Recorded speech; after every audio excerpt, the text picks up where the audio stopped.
আজকের আমরা আলোচনা করব মসজিদের গুরুত্ব সম্পর্কে। মসজিদ কি, মসজিদকে কেন মসজিদ বলা হয়? দুনিয়াতে সমস্ত ঘরকে ঘর বলা হয়, কোনো বাসাবাড়িকে বিল্ডিং বলা হয়, ভবন বলা হয়, এরপরে সেন্টার বলা হয়, বিভিন্ন কায়দায় নামকরণ করা হয়। আর আল্লাহর ঘর, এই ঘরটিকে মসজিদ বলা হয়, এটার কারণ কি? মসজিদ শব্দটি হলো আরবি। এই শব্দটির অর্থ হলো সেজদার স্থান। মানুষ যেখানে সেজদা দেয় সেটাই হলো মসজিদ। মসজিদ এজন্যই ফজিলতপূর্ণ যে পৃথিবীতে যত রকম ইবাদত আছে, আমরা রোজা রাখি, হজ করি, যাকাত দেই, দান সদকা করি, পর্দা করি, যত রকম আমল আছে, সমস্ত আমলের মধ্যে একটি আমল সর্বশ্রেষ্ঠ। সবকিছুর মধ্যে একটা শ্রেষ্ঠ জিনিস আছে। যেমন মানুষের মধ্যে শ্রেষ্ঠ মানুষ হলেন জনাবে রাসূলুল্লাহ সাল্লাল্লাহু আলাইহি ওয়াসাল্লাম। এরপরে সাহাবায়ে কেরামদের মধ্যে শ্রেষ্ঠ সাহাবা আছে, ফেরেশতাদের মধ্যে শ্রেষ্ঠ ফেরেশতা আছে। এভাবে করে যে কোনো কমিটি বা একটা সংগঠনের শ্রেষ্ঠ ব্যক্তি আছে। যেমন একটা সংগঠন বা একটা কমিটির মূল প্রধান লোক হলেন সভাপতি, সেক্রেটারি, এরপরে যারা থাকে, এরকম করে প্রত্যেকটা জিনিসেরই একটা মেইন জিনিস থাকে। তো কোরআনুল কারীমের ভিতরে বা হাদিস শরীফের ভিতরে যে এই মসজিদের মর্যাদার কথা বলা হয়, সেই জন্যই এটা মর্যাদা সম্পন্ন হয়েছে যে এটা শ্রেষ্ঠ ইবাদত এই জায়গায় করা হয়। এটা একমাত্র এই শ্রেষ্ঠ ইবাদতটি করার জন্যই এই জায়গাটা বরাদ্দ। এখানে আমরা হজ করি না, এখানে এসে আমরা যাকাত দেই না, হয়তো দেই কিন্তু এই জায়গার জন্য নির্দিষ্ট না। আমরা মসজিদে বসে যাকাত দিতে পারি, কিন্তু এই জায়গাটা মসজিদে যাকাত দেওয়ার জন্যই এটা নির্দিষ্ট নয়। এরপরে রোজা রাখার জন্য মসজিদ নির্দিষ্ট নয়, আমরা বাড়িতে বসে রোজা রাখতে পারি, বিভিন্ন জায়গায় রোজা রাখতে পারি। একমাত্র এই মসজিদ হলো একটি শ্রেষ্ঠ ইবাদতের জন্য, যে ইবাদতটির নাম হলো নামাজ। এই নামাজ নামক শ্রেষ্ঠ ইবাদত এই জায়গায় আমরা করি বলেই এই জায়গাটা শ্রেষ্ঠ হয়ে গেছে। রমজান মাস, আসলে রমজান মাসের নিজস্ব কোনো ব্যক্তিগত ফজিলত নাই। এই রমজান মাস যে ফজিলতপূর্ণ সর্বদিক থেকে যেই কারণে হয়েছে, রমজান মাস অন্যান্য মাসের চাইতে শ্রেষ্ঠ, সেটা অনেকগুলি কারণের মধ্যে প্রধান কারণ হলো এই মাসে কোরআন নাজিল হয়েছে। বিদায় আল্লাহ তাআলা এই মাসটাকে সম্মানিত করে দিয়েছেন। এজন্য শ্রেষ্ঠ ইবাদত যেহেতু আমরা এই মসজিদে করি, এই কারণে আল্লাহ রাব্বুল আলামিন এই মসজিদ ঘরটাকে সম্মানিত করে দিয়েছেন। নবী করিম সাল্লাল্লাহু আলাইহি ওয়াসাল্লাম বলেন, যিনি একটি টাকা হলেও এই মসজিদ ঘরের জন্য দান করলো, আর ওই টাকাটি দিয়ে একটি ইটের একটা অংশ কেনা হলো, বালির একটি অংশ কেনা হলো, কাঠের একটি অংশ কেনা হলো, পক্ষান্তরে ওই ব্যক্তি যেন একটা পুরা মসজিদ উঠায়া দিলে যে সব হইতো, একটি টাকা এই মসজিদে দান করলে আল্লাহ তাআলা তাকে সেই পরিমাণ সব দান করে দিবে। নবী করিম সাল্লাল্লাহু আলাইহি ওয়াসাল্লাম বলেছেন, মান বানা মসজিদান বানাল্লাহু বাইতান ফিল জান্নাহ। যিনি মসজিদ ঘর নির্মাণ করবেন, আল্লাহ তাআলা হাসরের ময়দানে তার জন্য জান্নাতের মধ্যে একটি স্পেশাল ঘর বানায়া দিবেন। আমরা জানি ইবাদতের জন্য ক্ষুদ্র ছোট্ট একজন বান্দাকে আল্লাহ তাআলা ডেকে বলবেন, হে আব্দুর রহমান, আব্দুল করিম, তুমি যে ইবাদত করেছো, এই ইবাদতের জন্য এই বিশাল বড় জান্নাত আমি তোমাকে উপহার দিয়ে দিলাম। আমি আমার ইবাদত সম্পর্কে জানি, আপনি আপনার ইবাদত সম্পর্কে জানেন। ওই আব্দুর রহমান সেদিন বলবে, রব্বুল আলামিন, আমার ইবাদতের খবর তো আমি জানি, আমি যে ইবাদত করেছি, ইবাদত দিয়ে এত বড় জান্নাত আমার পাওয়ার কথা নয়, বা আল্লাহ তুমি হয়তো আমার সাথে এটা ঠাট্টা করতেছো। হাদিসের মধ্যে এভাবেই আসছে যে আল্লাহ তুমি আমার সাথে হয়তো ঠাট্টা করতেছো। আল্লাহ রাব্বুল আলামিন বলেন, বান্দা, ঠাট্টা বিদ্রুপ করা, হাসি তামাশা করা এটা বান্দার জন্য মানায়, প্রভু আমি আল্লাহর জন্য এটা মানায় না। আমি যা বলেছি সত্যই বলেছি। তুমি যতই কম ইবাদত করো না কেন, তোমার ইবাদতের জন্য আমি 10 দুনিয়ার সমান একটি জান্নাত তোমাকে দিয়ে দিলাম।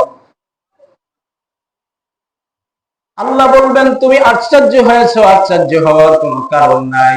আরো একটা পুরস্কার আমার কাছে রয়ে গেছে, এটা হলো অন্যান্য ইবাদতের পুরস্কার। আর একটা ইবাদতের জন্য তোমাকে আমি স্পেশাল একটি পুরস্কার দান করব, সেটা হলো জান্নাতের পাশাপাশি স্পেশাল একটা ঘর তোমাকে দিলাম, এই জন্য যে তুমি দুনিয়ায় বসে মসজিদে বেশি বেশি দান সাদকা করতা। কোরআনুল কারীমের ভিতরে আল্লাহ তাআলা বলেন, ফাআসাদদাকা ওয়া আকুম মিনাস সালিহিন। প্রত্যেকের একটা আন্তিম সময় ঘনিয়ে আসবে। আমরা প্রত্যেকেই একদিন মৃত্যু বিছানায় নিজেকে শোয়া দিব, ইচ্ছায় দেই আর অনিচ্ছায় দেই। পৃথিবীর আর কোনো আশা আপনার আমার পুরুক আর না পুরুক, মৃত্যুর আশাটা কিন্তু একদিন পূর্বেই। সেই মৃত্যুর বিছানায় বসে আপনি আমি কি কথাটা বলবো, আল্লাহ তাআলা তাও কোরআনে উঠায়া দিয়েছেন। যারা দুনিয়াতে দান সদকা করতো না, ওই মানুষ মৃত্যু বিছানায় পড়ে একটা আক্ষেপ করে, আফসোস করে একটা কথা তিনি বলবেন। আল্লাহ বলেন, সে কথাটি হলো, রব্বুল আলামিন আমাকে আর কয়টা দিন যদি সময় দাও, আমি আরো কিছু সম্পদ আল্লাহর রাস্তায় ব্যয় করে আসবো। কারণ হলো, আমি দুনিয়াতে যত সম্পদ রেখে এসেছি কিচ্ছু আমি সাথে করে নিয়ে আসতে পারি নাই। কষ্ট করে 10 তলা বিল্ডিং করেছি, তার জায়গায় পড়ে রয়েছে। আমার এই আজকে পর্যন্ত আমার ব্যাংকের ভিতরে 20 কোটি টাকা আছে, আমি সেখান থেকে 20টা পয়সাও আনতে পারি নাই। আমার গ্রামের সাধারণ গরিব মানুষ যে 3.5 হাত জায়গা নিয়ে কবরে এসেছে, 3খানা কাপড় পরিধান করে কবরে এসেছে, আমি কোটিপতি, আমারও সেই একই অবস্থা। তাহলে কিছু যদি দান যদি আল্লাহ রাস্তায় করে আসতে পারতাম, আল্লাহ হয়তো এই উসিলায় আমাকে জান্নাতের মর্যাদাটা বাড়াই দিতে পারত। কারণ দান করাটা এটা আল্লাহ রহমত ছাড়া হয় না। যেমন গেল কালকে আমাদের সভাপতি লিটন তালুকদার সাহেব, কথা প্রসঙ্গে আমি বলি, 5 করা জমিন এই মসজিদে দেওয়ার কথা ওয়াদা করেছেন। এই 2-1 দিনের মধ্যেই হয়তো তিনি কাগজপাতি দিয়ে দিবেন মসজিদে। এটা আল্লাহর রহমত ছাড়া হয় না। মসজিদে দান করা এই জমি যতদিন, এই টাকা, জমির টাকা এই মসজিদে খরচা হতে থাকবে, আল্লাহর বান্দা যদি দুনিয়া থেকে বিদায় হয়ে যান, কিয়ামত তারিখ এই নামাজের সব তার কবরে পৌঁছাতে থাকবে। আর বাকি সম্পদগুলি দুনিয়ার মানুষ ভোগ করবে, কিন্তু তার নিজের জন্য এই জায়গাটাই রয়ে গেল। এই মসজিদে যারা জায়গা দিয়েছেন, যাদের এই মসজিদে জায়গা, এই মসজিদে অবশিষ্ট অবস্থানরত আল্লাহর বান্দারা দুনিয়া থেকে চলে গেছেন, আমরা নামাজ পড়তেছি, আমাদের বাপ দাদারা নামাজ পড়েছে, আল্লাহ বাঁচায় রাখলে আমাদের ছেলে সন্তানেরা নামাজ আদায় করবে। কিয়ামত পর্যন্ত আল্লাহ চাইলে মসজিদ এখানে থাকবে। যারা জমি দিয়ে গেছেন, টাকা পয়সা দিয়ে সহযোগিতা করেছেন, কিয়ামত পর্যন্ত একটা সওয়াবের ভাগ তারা পেতেই থাকবে। আল্লাহ তাআলার এই মসজিদ ঘরের খেদমত যেমন তেমন মানুষে করতে পারে না। এই মসজিদ হলো শ্রেষ্ঠ, আর এই মসজিদ ঘরের সহযোগিতা যারা করে তারাও হলো শ্রেষ্ঠ। কেমন শ্রেষ্ঠ? 2-1 জন মানুষের কথা বললি আপনারা বুঝবেন যে শ্রেষ্ঠতা কেমন। হযরত ইব্রাহিম আলাইহিস সালাতু ওয়াস সালামের সময় নমরুদ ছিল, অন্যদিকে ইব্রাহিম আলাইহিস সালাতু ওয়াস সালাম ছিলেন, এবং ইব্রাহিম আলাইহিস সালাতু ওয়াস সালামের উম্মতেরাও ছিলেন। সেই জমানার মসজিদ মাদ্রাসাগুলি নমরুদের দলেরা করে নাই, সেই জমানার মসজিদ মাদ্রাসাগুলি আল্লাহর পয়গম্বর ইব্রাহিম এবং তার অনুসারীরাই করেছে। ইব্রাহিম আলাইহিস সালাতু ওয়াস সালাম কেমন মসজিদ উঠালেন, সারা পৃথিবীর সমস্ত মসজিদের মুসল্লিরা যেই দিকে ফিরে নামাজ আদায় করে, যাকে এক কথায় বলা হয় কাবা, সেই কাবা ঘর নির্মাণ করেছেন হযরত ইব্রাহিম আলাইহিস সালাতু ওয়াস সালাম। কাবা ঘর নির্মাণ করে একটি দোয়া করেছেন।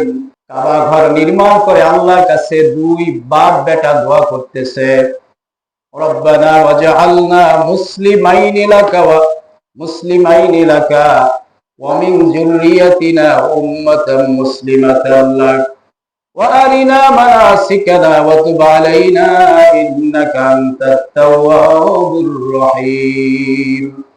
মসজিদ ঘর নির্মাণ হয়ে গেছে, বাবা দোয়া করতেছে আর ছেলে আমিন বলতেছে। বাপটা কেমন বাপ? তিনি হলেন মুসলিম জাতির পিতা। আর যিনি আমিন বলতেছেন, যে সন্তানটা আমিন বলতেছেন, তিনি একজন পয়গম্বর। যেমন তেমন পয়গম্বর না, আল্লাহর রাস্তায় আল্লাহর হুকুমে নিজের গর্দানটা পেতে দিয়েছে। আল্লাহর হুকুম হলে বাবা আপনি আমাকে জবাব দিয়ে দেন। এবার বলুন, এই দোয়া কবুল হবে কি হবে না? যিনি দোয়া করতেছেন তিনিও শ্রেষ্ঠ, যিনি আমিন বলতেছেন তিনিও শ্রেষ্ঠ। কাবা ঘর নির্মাণ করার পরে দোয়া করতেছেন, নিজের ইবাদতটাকে বড় করে দেখেন নাই যে আমি কাবা ঘর নির্মাণ করেছি, আমি তো আল্লাহর কাছে এমনি কবুল হয়ে গেছি। না, আমাদের মুসলিম জাতির পিতা আমাদেরকে শিখাইছেন, কাবা ঘর নির্মাণের মতো এত বড় ইবাদত যদি তুমি করো, তারপরও তুমি নিশ্চিত না যে তোমার ইবাদতটা আল্লাহর কাছে কবুল হয়েছে। কারণ এটা আল্লাহর এখতিয়ার, চাইলে তিনি কবুলও করতে পারেন, না চাইলে কবুল নাও করতে পারেন। আমরা জুমার নামাজ পড়তে এসেছি, নবীজি বলেছেন যে গরিবদের জন্য এটা একটা হজের দিন। আমরা যখন বাড়ির থেকে রওনা করেছি, নবীজি বলেছেন তোমরা গ্রামের মসজিদের দিকে রওনা করো নাই, তোমরা বাইতুল্লাহর দিকে রওনা করেছো। সুবহানাল্লাহ। একজন মুসলমান সে ইহরাম পরে বাইতুল্লাহর দিকে হজ করতে যেভাবে রওনা দেয়, তুমি আজকে ঘর থেকে ওই দাখিল মাদ্রাসা মসজিদে রওনা করো নাই, তুমি হজের জন্য আল্লাহর ঘরে যাইতেছো। আবার যখন ফিরে আসবা একটা কবুল হজের সব নিয়ে আসবা। কিন্তু আমাদের ত্রুটির কারণে, ন্যায়তির কারণে সেই সবটা নাও হতে পারে। এই জন্য নামাজ শেষে দোয়া করা, রব্বুল আলামিন তুমি আমাকে দয়া করে একটা কবুল হজের সব দান করে দাও। আল্লাহ মেহেরবান করলে দিতেও পারেন, আবার নাও দিতে পারেন। কিন্তু আমার কথা হলো, ইব্রাহিম আলাইহিস সালাতু ওয়াস সালাম দোয়া করলেন, রব্বুল আলামিন তুমি আমাদের কাজটাকে কবুল করে নাও, আর আমার বংশের ভিতরে শ্রেষ্ঠ পয়গম্বর পাঠায়া দাও। পরবর্তী আয়াতে আসছে রব্বানা আবাস মিনহুম, এই আয়াতের ভিতরে আসছে পয়গম্বর বলেছেন আল্লাহ শুধু আমাদের দুইজনকে কবুল করবেন তা না, আমার বংশের ভিতরে শ্রেষ্ঠ পয়গম্বরকে দিতে হবে। শ্রেষ্ঠ পয়গম্বরকে? জনাবে রাসূলুল্লাহ সাল্লাল্লাহু আলাইহি ওয়াসাল্লাম। দোয়া কবুল হয়ে গেল। আল্লাহ তাআলা বাপ বেটাকে তো কবুল করলেনই, আর আল্লাহ তাআলা তাৎক্ষণিকভাবেই কবুল করে নিলেন হযরত ইসমাঈল আলাইহিস সালাতু ওয়াস সালামের বংশে শ্রেষ্ঠ নবীকে দিয়ে দিলেন। একটি আমলের কারণে, যে আল্লাহর ঘরের খেদমত করার কারণে। এরপরে খেদমত করেছেন বিশ্বনবী সাল্লাল্লাহু আলাইহি ওয়াসাল্লামের দাদা আব্দুল মুত্তালিব। তিনি কাবা ঘরের খেদমত করতেন, ঝাড়পোছ দিতেন, খেদমত করতেন, যা প্রয়োজন তা সব মিটাইতেন। দাদার খেদমতের প্রতি খুশি হয়ে আল্লাহ তাআলা তার নাতিকে বানাই দিলেন শ্রেষ্ঠ পয়গম্বর। এই যে এখানে মসজিদ ঘর নির্মাণ হয়েছে, এইটা যিনি জমি দিয়েছেন তিনি জমি দিয়েছেন, আর মসজিদটা হয়ে গেছে, বিষয়টা এমন না। জমিদাতা কয়েক হাজার বছর পরে জন্মগ্রহণ করেছে, কিন্তু মসজিদ আল্লাহর কাছে বাজেট হয়ে গেছে কয়েক হাজার বছর আগে। কার জমির উপরে হবে, কার টাকার দ্বারা হবে, কার সহযোগিতার দ্বারা হবে, আল্লাহ তাআলা হাজার হাজার বছর আগে তা লিখে রেখেছেন। এটা আমাদের চেষ্টায় যে হয়েছে তা না, আল্লাহ তাআলা কবুল করছেন, আমাদেরকে চেষ্টা করার জন্য কবুল করছেন, এই জন্য এটা হয়েছে। বলা হয়েছে কাবা ঘর নির্মাণ করার পরে কিছু পাথর অবশিষ্ট থেকে গেছে।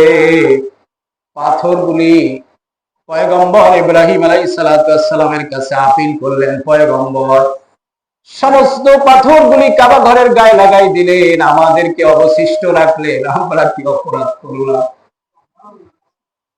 এই কাবা ঘরের গায়ে যারা লেগে গেছে কিয়ামত পর্যন্ত তাদের মর্যাদা বেড়ে গেছে, তাদের দিকে ফিরে ফিরে মুসলমান নামাজ আদায় করবে। আর আমি আগের পাথরের মতই রয়ে গেলাম, আমার তো মর্যাদাটা বাড়লো না। এই পাথরের কথা আল্লাহ তাআলা শুনে বললেন, হে পয়গম্বর, এই পাথরের বরদাস্ত কাফের এই পাথরের আপিল আমি বরদাস্ত করতে পারি না। পাথরটাকে গুঁড়া করে তোমার 2 হাত দিয়া পৃথিবীর চারদিকে ছিটায় দাও। এই পাথরের একটা কণা যেখানে পড়বে কিয়ামতের আগে হলেও সেই জায়গায় একটা একটা করে মসজিদ তৈরি হয়ে যাবে। হযরত ইব্রাহিম আলাইহিস সালামের হাতের এই পাথরগুলি ছিটকে নেওয়াপাড়া দাখিল মাদ্রাসার সামনে পড়েছে বলেই আজকে হাজার হাজার বছর পরে হলেও একটা মসজিদ দাঁড় হয়ে গেছে। এই মসজিদের বলা হয়েছে, এই মসজিদ আজকে আমরা শুধু মসজিদ হিসাবেই মনে করি। আজকে আমাদের অধঃপতনের কারণ হলো আমরা মসজিদ থেকে দূরে সরে গেছি। মসজিদ হতে হবে মুসলমানদের প্রাণ। দেহের মধ্যে প্রাণ না থাকলে যেরকম মানুষ বাঁচে না, ঠিক এই মসজিদটাকেও মনে করতে হবে এটাই আমার প্রাণ, এটাই আমার কলিজা, এটাই আমার চোখের টুকরা। মসজিদ হলো আমার সবচেয়ে প্রিয় জায়গা। আমার যত সমস্যা আছে সকল সমস্যার সমাধান হবে এই ঘরটা থেকেই। হাদিস শরীফে এসেছে, পৃথিবীর সমস্ত বাজেটগুলি সরকারি অফিস থেকে বন্টন হয়, আর আল্লাহ রাব্বুল আলামিনের বাজেটগুলি মসজিদ থেকে বন্টন হয়। দেখবেন মাসে মাসে বা 2 মাস 3 মাস পরে মাঝে মধ্যেই আমাদের এই চাকাময়া ইউনিয়ন পরিষদ থেকে বাজেটগুলি জনগণের মাঝে ভাগ হয়। এই বাজেটগুলি নেওয়ার জন্য মানুষ অফিসের মধ্যে বেশি বেশি যোগাযোগ করে। মাঝে মধ্যে কলাপাড়া যাওয়ার সময় দেখি ব্রিজের ওইখানে অফিসে খুব ভিড়াভিড়ি। দেখলেই বুঝি যে আজকে হয়তো চাল দিবে, নাইলে গম দিবে, নাইলে টাকা দিবে, মানুষগুলি ভিড় করে আছে। আল্লাহ তাআলা কেমন জানি বলতেছে, দুনিয়ার বাজেট নেওয়ার জন্য যেমন সরকারি অফিসের মধ্যে দৌড়াও, আমি আল্লাহর বাজেট নিতে হলে মসজিদ অফিসের দিকে বেশি বেশি দৌড়াতে হবে। বিষয়টা কেমন হলো? জীবনে কোনোদিন ইউনিয়ন পরিষদের কাছে যাই নাই, চেয়ারম্যানের সাথে যোগাযোগ করি নাই, মেম্বারের সাথে যোগাযোগ করি নাই। যদি বাজেট না দেওয়া হয় অভিযোগ করি, চেয়ারম্যান আমাকে একটা নাম দিয়ে দিলেন না। চেয়ারম্যান বলবে, এত নাম কি মনে থাকে, তুমি কেন যোগাযোগ করো নাই? দুনিয়ার বাজেটগুলি যেরকম আমরা যোগাযোগ ছাড়া পাই না, ঠিক আখিরাতের বাজেটগুলি যোগাযোগ করে নিতে হবে।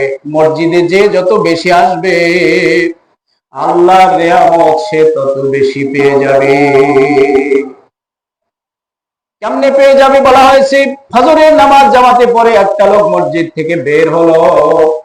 আল্লাহ তাআলা বলেন, শুধু মসজিদ থেকে একা বের হয়ে সে বাড়ি যায় নাই, আমি আল্লাহ হেফাজতকারী একদল ফেরেশতা তার সাথে বোনাস দিয়ে দিছি যে বান্দার সারা দিনের পাহারাদার তোমরা হয়ে যাও। বান্দা সারাদিন যত কাজ করবে সব আমার জিম্মায়। বান্দার কাজের লাভ ক্ষতি যত যা কিছু আছে আমার জিম্মায় চলে যাবে। মসজিদে জামাতে আসি নাই, অথচ মনে মনে কল্পনা করি, আল্লাহর কেন এই রহমত আমি পেলাম না, এই বিপদটা কেন আমার উপরে আসলো, এই মুসিবত থেকে কেন আমি পার পাই না। মসজিদ থেকে আমরা যত দূরে সরে গেছি, আল্লাহ রহমত থেকে তত দূরে সরে গেছি। বর্তমান এই সময়টায় কৃষি ক্ষেতে আমাদের খুব প্রয়োজন হলো বৃষ্টির। সমস্ত কৃষকেরা এই কথা বলতেছে, কিন্তু বাড়ি বসে বসে কথা বলতেছি, যিনি বৃষ্টি দিবেন তার অফিসে আসার খবর নাই। মসজিদ এসে আমার বিশ্বাস বর্তমান সময় মেঘে মেঘে বৃষ্টি হচ্ছে। আমরা যদি একটা গ্যারান্টির কথা আমি বলে দেই, সে গ্যারান্টিটা যদি আপনি সবাই মিলে পূরণ করতে পারেন, তাহলে তারপরও যদি বৃষ্টি না হয়, তাহলে আপনারা আগামীকালকে আমাকে প্রত্যেকে এক একটা গালের মধ্যে জুতা দিয়ে তারপর বাড়ি যাবেন। আমি সেই শর্তটা দিব, এই যদি আপনাদের বৃষ্টির প্রয়োজন হয় আগামীকালকে সকলে মসজিদে ফজরের জামাতে আসেন। একটা লোক পুরুষ লোক বাড়িতে থাকবে না, ফজরের নামাজ জামাতে আদায় করিয়া সূর্য ওঠার পরে যদি আমরা ইস্তেসকার 2 রাকাত সালাত আদায় করিয়া, মাঠের মধ্যে এমন কোন লোক থাকবে না যার চোখ থেকে এক ফোঁটা চোখের পানি না পড়ছে। এই অবস্থার পরেও আগামীকালকে দিনের মধ্যে যদি এইভাবে বৃষ্টি না হয়, তাহলে আপনার এই কথা বলে আমার গালের মধ্যে জুতার বাড়ি দিবেন, বেটা বলছিলি কি আর হলো কি। আসল কথা হলো আমরা আল্লাহ রহমত কামনা করি, বাড়িতে বসে যেখানে পাওয়া যায় সেখানে যোগাযোগ করি না। সাহাবায়ে কেরাম রাদিয়াল্লাহু তাআলা আনহু সামান্য তাদের জুতার ফিতা ছিঁড়ে গেলেও বলা হয়েছে তারা মসজিদে দৌড়ে যেতেন আর বলতেন রব্বুল আলামিন, জুতার ফিতা ছিঁড়ে গেছে, তোমার কাছে সাহায্য চাই। এটা দিয়ে উদাহরণ দেওয়া হয়েছে, বান্দা জুতার ফিতা ছুটে যাওয়া এটা হলো তোমার সমস্যাগুলির মধ্যে থেকে সবচাইতে ছোট সমস্যা, আর সবগুলির চাইতে বড় সমস্যা। সুতরাং এই ছোট সমস্যাও যদি তোমার হয় তাহলেও মসজিদে আসো, আর বড় সমস্যা হলে মসজিদে আসবা, এর বিকল্প কোনো আর ব্যবস্থা নাই। আজকে মসজিদ থেকে মুসল্লিদের বিমুখতার কারণে মসজিদের প্রতি আমাদের কোনো লক্ষ্য নাই। বলা হয়েছে মসজিদের ইমাম সাহেব খেয়ে আছে না খেয়ে আছে, আমাদের এই ব্যাপারে কোনো লক্ষ্য নাই। মসজিদের ইমাম সাহেব কি অবস্থায় আছে না আছে এগুলি আমাদের কোনো লক্ষ্য নাই। আসলে এই জন্য প্রথমত দোষ হলো ইমাম সাহেবের, আমার দোষ আমি দিচ্ছি, কারণ আপনাদেরকে আমি মসজিদে উপস্থিত করতে পারি নাই। কারণ হলো মানুষ একত্রে যত বসবে তার প্রতি তার তত মহব্বত হবে। মানুষ একত্রে বসতে পারে সেই সিস্টেমের জন্য আল্লাহ রাসূল সাল্লাল্লাহু আলাইহি ওয়াসাল্লাম মসজিদে জামাতের ব্যবস্থা করেছে। সমাজের মধ্যে একের প্রতি একের যাতে মহব্বত হয়, সেজন্য ইসলাম ধর্মের ভিতরে আর কোন একত্র হওয়ার আর কোন ইবাদত নাই, শুধু একমাত্র ইবাদত নামাজ। এই নামাজের কারণেই মানুষ এক জায়গায় একত্র হয় জামাতের উদ্দেশ্যে। আগেই বলেছিলাম, রোজা রাখতে হলে একাত্র হতে হয় না, যাকাত দিতে হলে একাত্র হতে হয় না, দান করতে হলে একাত্র হতে হয় না, অন্য কোন হজ ছাড়া কোন ইবাদতের ব্যাপারে আর মসজিদে জামাত ছাড়া ইবাদতের ব্যাপারে এক হতে হয় না, একমাত্র এক হতে হয় জামাতের ব্যাপারে। সাহাবায়ে কেরামদের মধ্যে এমনটা মহব্বত ছিল। 70 জন সাহাবী যুদ্ধ করে এসে তারা ক্লান্ত হয়ে গেছে। এক সাহাবী তার চাচাতো ভাইয়ের কাছে পানি চাইলো, যে ভাইয়া তুমি আমাকে একটু পানি পান করাও, আমার কলিজা ফেটে যাচ্ছে। চাচাতো ভাই পানি এনে তার কাছে আসা মাত্রই তিনি বলতেছেন, ভাই আমাকে দেওয়ার আগে আমার পাশের ভাইকে দাও, কারণ আমিও যুদ্ধ করেছি তিনিও যুদ্ধ করেছেন, আমার চাইতে পিপাসাটা হয়তো তার একটু বেশি লেগে গেছে। ওনার কাছে যখন যাওয়া হলো, উনি আরেকজনকে দেখাই দিতেছে, আরেকজনকে দেখাই দিতেছে। সিরিয়ালে প্রথম থেকে শেষ পর্যন্ত সকলের কাছেই যাওয়া হলো, কেউ পানি পান করলো না। আবার সিরিয়ালের ওই মাথার থেকে প্রথম সিরিয়ালে এসে তার চাচাতো ভাইয়ের কাছে পানি নিয়ে যাওয়া হলো, কিন্তু দেখলো তার ভাই আর দুনিয়াতে নাই। এইভাবে করে 70 জন সাহাবী দুনিয়া থেকে বিদায় হয়ে গেছে, কেউ পানি পান করে নাই অন্যর দিকে লক্ষ্য করে। আজকে আমাদের সেই মহব্বত কেন ডিমোশন হয়ে গেল? একটি মাত্র কারণ, সে কারণটি হলো জামাতে আমরা উপস্থিত হই না। জামাতে যদি উপস্থিত হওয়া যেত, ইমাম সাহেবের মহব্বত হতো মুসল্লিদের জন্য, মুসল্লিদের মহব্বত হতো ইমামের জন্য। আজকে মুসল্লিদের কাছে ইমাম সাহেবকে বলতে হয়, ভাই বড় অভাবে আছি, ভাই বড় কষ্টে আছি, এই সমস্যায় আছি, এটা বলার আগে মুসল্লিদের খোঁজ নেওয়ার কথা ছিল, আমার ইমাম সাহেব কিভাবে চলতেছে। এরপরেও যদি সব সমস্যার কথা বলে যদি বেতন আপিল করা হয়, মুসল্লি চাচ্ছে 1000 টাকা কমায় দেওয়ার জন্য, কেন? বলা হয়েছে সারা দুনিয়াতে যত মসজিদ মাদ্রাসা আছে, বলা হয়েছে সমস্ত মসজিদ মাদ্রাসাগুলি আল্লাহর একটা মহান আটলান্টিক সাগরের মতো। আপনি এখানে মাদ্রাসার শিক্ষককে যত বেতন বাড়ায় দিবেন, আল্লাহ তাআলা আপনার বরকত তত বাড়ায় দিবে। মসজিদের ইমাম সাহেব, মুয়াজ্জিন সাহেব, খাদেম সাহেবের বেতন যত বাড়ায় দিবেন, দেখবেন আল্লাহ বরকত বাড়ায় দিছে। বলা হয়েছে এটা হলো আল্লাহর ভান্ডার। এই আরপাঙ্গাশিয়া, এই সাগর থেকে, এই নদীর থেকে যদি আমাদের গ্রামের একজন মানুষ পানি নিতে আসে, আর আমরা যদি বলি, হে আমার ভাই আধা কলসি ভরিও, 1 কলসি ভরে নিলে আমার নদীর পানি কমে যাবে, তাহলে পাগল কলসিওয়ালা নয়, পাগল হলো আমি। কারণ আটলান্টিক মহাসাগরের সাথে এই ছোট্ট নদীটার হলো যোগাযোগ। সুতরাং এই যোগাযোগ থেকে 1 কলস পানি নিতে আমি বারণ করছি, যেটা কমে যাবে। এই মসজিদ যে আল্লাহর একটি রহমতের ভান্ডার, আমরা এই কয়েকদিন ধরে উপলব্ধি করতেছি। এই মসজিদের নামও যারা শোনে নাই, তাদের কাছে মসজিদের কথা আপিল করার পরে তারা এমন একটা দান করেছে, এমন একটা অঙ্কের কথা বলেছে, তার মুখের দিকে আমরা তাকায় রয়েছি যে আমরা তো এটা ধারণা করি নাই যে এত কিছু উনি দান করবে। আল্লাহ বলতেন শুধু এটাই না, তুমি এটা দেখে আশ্চর্য হয় না, হতে পারে এমনও যে কোন ব্যক্তির জবান থেকে বের হয়ে যাবে যে মসজিদের যত টাইলস লাগবে আমি দিয়া দিলাম। অসম্ভব কিছু নয়। ওই যে আমাদের সভাপতি সাহেব সেদিন বলছে, আমাদের মহসিন তালুকদার সাহেব বলছেন যে তার এক বন্ধুর কাছে এভাবে মসজিদের একটি এসি চাওয়া হয়েছে। উনি আমাদের সামনে আছে, ভুল হলে উনি বলবেন।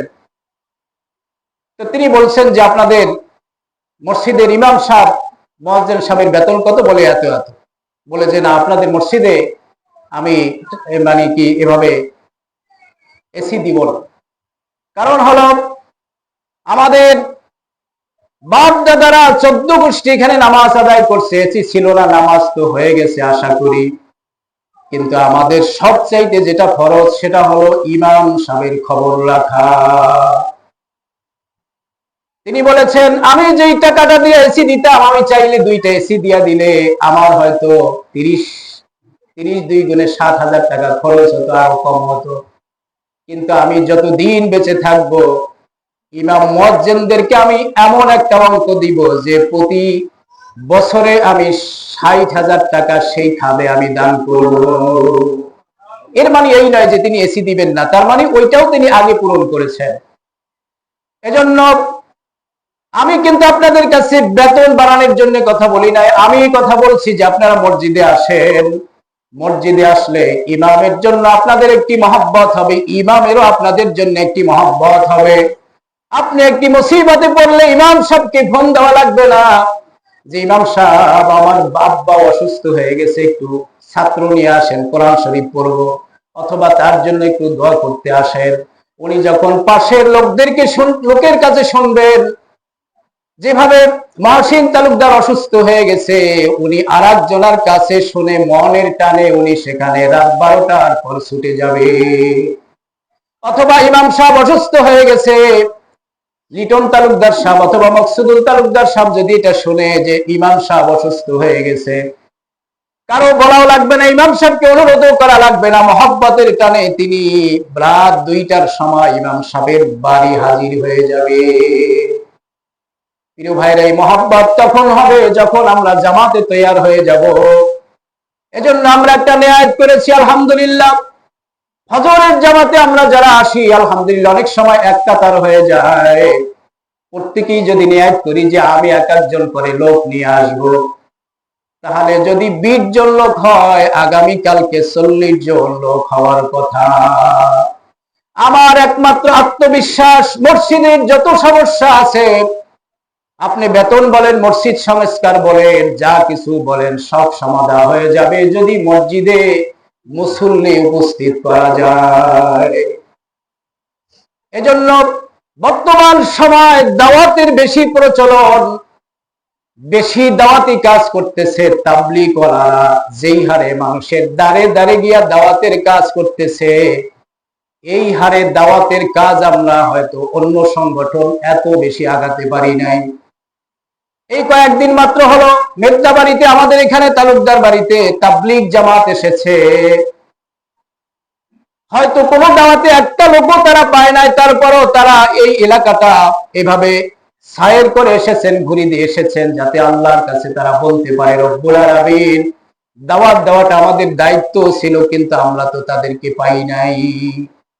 দাওয়াত দেওয়া হলো মুসলমানদের একমাত্র কাজ। ভাইরা, আমরা মসজিদে আসার জন্য চেষ্টা করব, ফজরে, আসরে, মাগরিবে, এভাবে 5 ওয়াক্ত জামাতে আমরা আসার জন্য চেষ্টা করব। ভাই, নবী করিম সাল্লাল্লাহু আলাইহি সাল্লামের, আমি আর 3 মিনিটের মধ্যে শেষ করছি, নবী করিম সাল্লাল্লাহু আলাইহি সাল্লাম যখন এমনটা অসুস্থ, হাঁটতেও পারে না, 2 জন সাহাবীর কাঁধের উপরে ভর দিয়া তিনি মসজিদে নববীতে হাজির হয়ে গেছেন। তারপরও জীবনের শেষ ওয়াক্ত নামাজটাও তিনি জামাতে আদায় করেছেন। উলামায়ে কেরামের একমত, সুস্থ থাকার পরেও যিনি বাড়িতে বসে নামাজ আদায় করবে, তার নামাজ পূর্ণাঙ্গ নামাজ হবে না। বাড়িতে বসে নামাজ, এটা পূর্ণাঙ্গ নামাজ যে হয় না, এটা নিজের দিন সাক্ষী দিবে। আপনি একদিন মসজিদে জামাতে নামাজ আদায় করবেন, আর একদিন বাড়ি বসে নামাজ আদায় করবেন, দেখবেন 2 নামাজের ভিতরে আপনার আসমান জমিন তফাৎ হয়ে গেছে। তো যাই হোক, মসজিদের আলোচনা করতে গিয়ে আমি জামাতের কথা এসেছি। মসজিদ হলো আমাদের, এই মসজিদের কাজ এখন চলমান। আমাদের সর্বোচ্চ চেষ্টা দিয়া এই মসজিদের কাজকে আগায় নেওয়ার জন্য আমাদের চেষ্টা করা দরকার। এটা কার জন্য? আল্লাহর জন্য না, দুনিয়ার কোনো মানুষের জন্য না, আমার জন্য। যেহেতু আমি কবরে যাব, আমি একটি সদকায়ে জারিয়া হিসাবে একটি মসজিদ যদি নির্মাণ করে যেতে পারি, এই কাজে সহযোগিতা করে যেতে পারি, তাহলে যে ফজিলাতগুলি হবে সেগুলি তো আমি অল্প কিছু বয়ান করলাম, এটা বয়ান করে সারা জীবনও শেষ করা যাবে না। আমরা সর্বোচ্চ দেওয়ার চেষ্টা করব। আমরা কয়েকদিন আগে কোনো কাজ কর্ম চলতেছিল না, এর আগে অনেকেই অনেক চেষ্টা করেছে, কিন্তু যে কোনো কারণে মানুষের হাতে টাকা পয়সা নাই, খালটির সিজন চলতেছে, এই সময় কাজ একটু বন্ধ থাকারই কথা।